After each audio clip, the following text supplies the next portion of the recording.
yesterday's history of Nkandla, and that you can't carry on with Phala Phala going on to a crucial election in 2024? Are you discussing his fate tomorrow? Yeah, it must be obviously the process that must be followed. And I think it's a wrong contrast with the Nkandla report.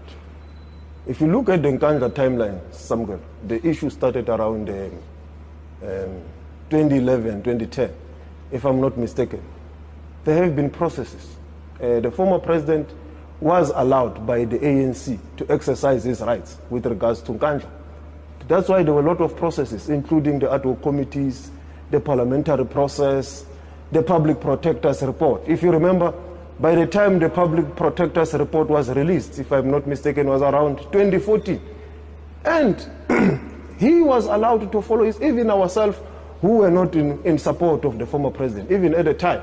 You will remember the argument we had was that we were of the view that he must pay the money. It was not that immediately when the Nkandla reports came out, just 2 hours, like the current president, we say you must go home, you must resign. We said due process must be followed if this is the outcome. And after the report of the public protector, some of us, we were no longer in the leadership of the Youth League, but when we were still within the Youth League at the time, we were clear that our view is that the former president must pay back the money, even after the public protector's report.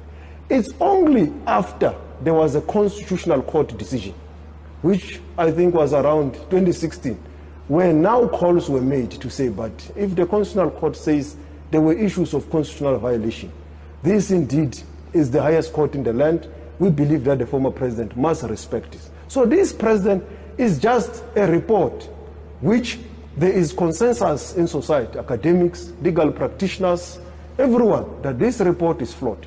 Why can't we allow him to follow due process?